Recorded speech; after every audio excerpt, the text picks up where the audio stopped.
जब अमरनाथ के गुफा में रात को लगाए गए सीसीटीवी कैमरे, उसके बाद जो हुआ वह देखकर आपका दिल दहल जाएगा।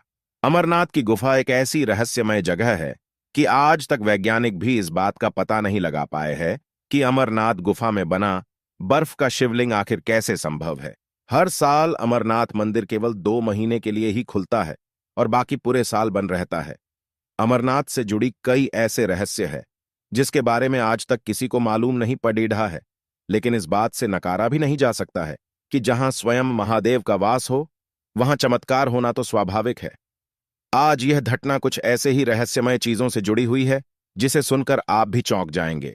2 महीने के लिए अमरनाथ का मंदिर खुलता है, बाकी के 10 महीने बंद रहना, इसका रहस्य आज तक कोई नहीं जान पाया है। आखिर अमरनाथ में शिवलिंग बर्फ से कैसे बना है, यह तो स्वयं महादेव ही जानते हैं। महादेव की ही लीला है कि हमें अमरनाथ के बर्फ के बने शिवलिंग के दर्शन हो पाते हैं। अमरनाथ मंदिर का द्वार आखिर 10 महीने के लिए क्यों बंद रहता है और बंद रहने पर भीतर के दृश्य कैसे होते हैं, इन सभी की जानकारी लेने के लिए एक बार एक व्यक्ति बड़ी चतुराई के साथ अमरनाथ की गुफा में सीसीटीवी कैमरा लगा देता है। इस व्यक्ति का नाम महेश और वह जम्मू का मूल निवासी था और चोरी से अमरनाथ गुफा में सीसीटीवी कैमरा लगा दिया था। लेकिन उसे डर भी था कि कहीं किसी ने देख लिया तो बहुत बड़ी आफत आ जाएंगी। मंदिर बंद होने में अभी 3-4 दिन बाकी थे। इन 2 महीने में अमरनाथ में भयंकर भीड़ डहा होती है, क्योंकि भक्त केवल यहीं 2 महीने यानी कि जुलाई और अगस्त में ही अपने महादेव के दर्शन कर सकते हैं। देखते ही देखते मंदिर का द्वार बंद होने का समय आ गया था और आज आखिरी दिन था कि जब ही सभी भक्तों और श्रद्धालुओं अपने बाबा अमरनाथ के दर्शन कर पाते और मंदिर का द्वार बंद हो जाता। मंदिर के पास ही कई साधु ध्यान में लिप्त होकर अपनी साधना करते रहते हैं।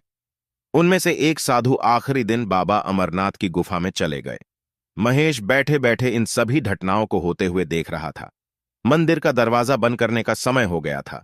सभी श्रद्धालु दर्शन करके वापस लौट रहे थे, लेकिन जो साधु बाबा अमरनाथ के मंदिर में गए थे वह नहीं लौटे और मंदिर का द्वार बंद हो गया। पहले तो महेश ने सोचा जाकर मंदिर के पुजारी से बात कहे, लेकिन वह फिर चुप रह गया, क्योंकि उसके द्वारा सीसीटीवी कैमरा लगाने की बात किसी को पता चल गई तो उसके साथ अनर्थ हो सकता है। इसलिए महेश चुपचाप अमरनाथ गुफा के अंदर होने वाले सभी गतिविधियों को नजर रखता। मंदिर के द्वार बंद होने के करीबन 6 दिन बाद महेश साधु को दोबारा देखा। साधु महादेव के शिवलिंग के ठीक पास में बैठे ध्यान कर रहे थे, लगातार ध्यान में मग्न थे। करीबन 1 हफ्ते के बाद महेश ने गौर किया कि साधु जो कि ध्यान में मग्न थे, उनका शरीर धीरे धीरे कम होते जा रहा है। महेश ने सोचा कि कुछ नहीं, खाने पीने के कारण साधु कमजोर होते जा रहे हैं और इसलिए शायद उसका शरीर कम नजर आ रहा है। कई महीनों तक यही दृश्य नजर आया और फिर करीबन 3 महीने के बाद महेश ने गौर किया कि ध्यान में बैठे साधु के पैर गायब हो चुके हैं और इन्हें देखकर लग रहा था कि वह हवा में बैठे हुए हैं। महेश यह दृश्य देखकर चौंक उसके समझ के बाहर था कि यह कैसे संभव है कि एक साधु जो कि ध्यान में मग्न थे, उनके पैर कैसे गायब हो गया। वह अत्यंत परेशान होने लगा और फिर करीबन 6 महीने के बाद उसने देखा कि साधु के हाथ भी गायब हो गए थे। इन दृश्यों को देखकर महेश इतना परेशान हो गया कि वह बीमार रहने लगा।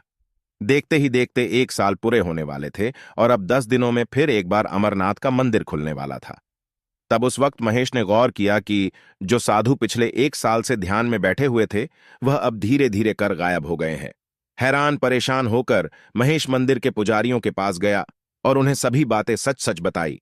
तब पुजारी ने उन्हें महेश को बताया कि यह साधु कोई आम साधु नहीं है, इस धरती पर महादेव के रूप में है और यह साधु महादेव के ध्यान के द्वारा लुप्त हो चुके हैं और सिद्ध अवस्था के रूप में पहुंच चुके हैं कि जहां उन्हें मनुष्य जीवन से कोई वास्ता नहीं है, केवल वह और उनके महादेव वहां रहते हैं।